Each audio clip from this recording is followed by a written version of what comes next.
nami ngilapho kokubonga nokuvuma phambi kukaNkulunkulu.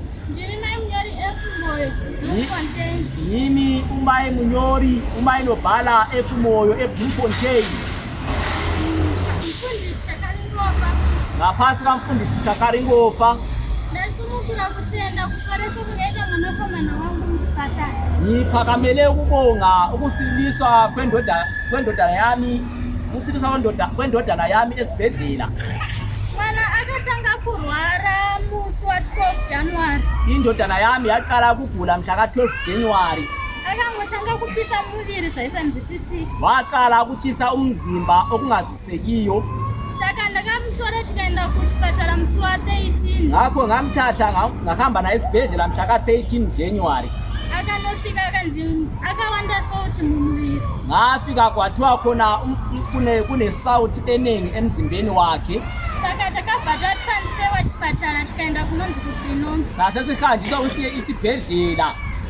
Tasvika ikokoko akasvika mwana akanzi mwana ari panguva yakaoma makanonokerei kuuya naye kuchipatara. Safika lapho kwathiwa umntwana usekuguleni okunzima laphuzelana ukuza naye esibhedlela. Saka takabva tatransferwa tikaendeswa kuUniversitas. Sase sisuswa njalo sahanjiswa kusibhedlela sokuthiwa Universitas.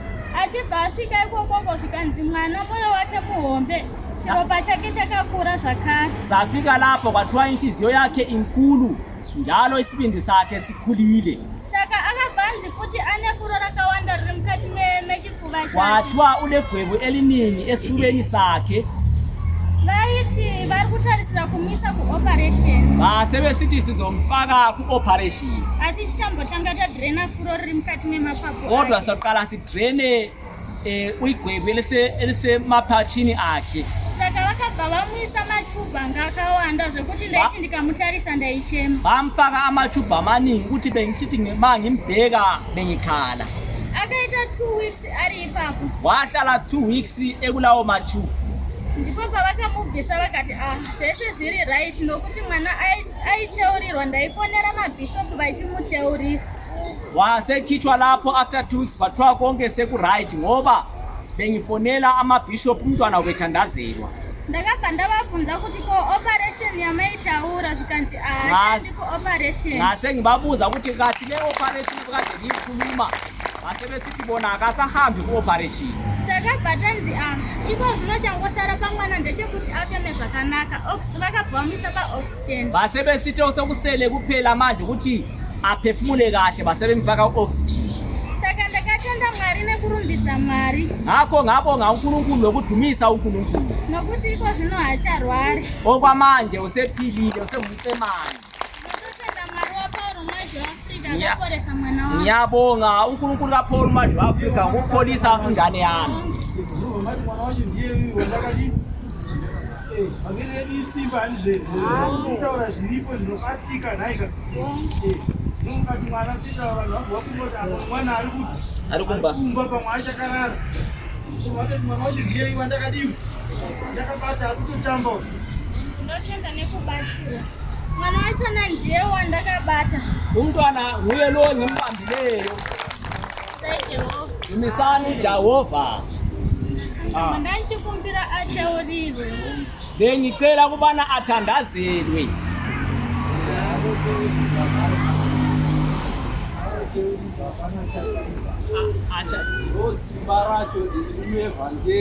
Yo amanda asevangelini elathunyelwa uNceke kuPaul maZheAfrica.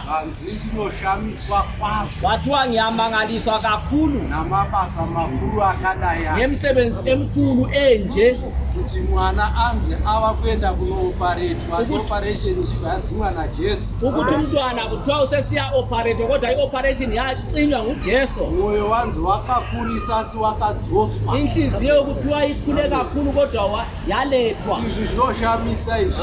Kuyamangaliswa. Afrika yedu. Kwawabva nechiropa. Ebo nechiropa ka. Azvese zvakagadziswa nani? Inhliziyo kunye lesibindi konke kwalungiswa nguJesu. Mwari waPaulo unoshamisa une simba. uNkulunkulu kaPaulo umazwe weAfrika ulamandla njalo uyamangalisa. Kwawabva it's almost 500 k's kubva munomu.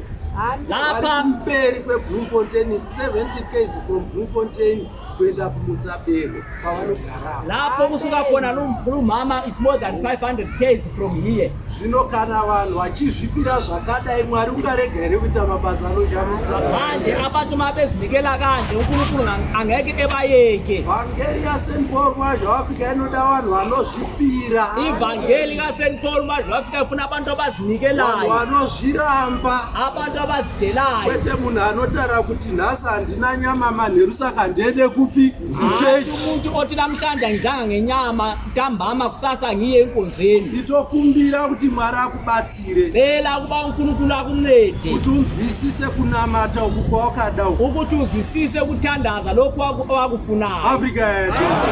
Hymn 30 titeulile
Michena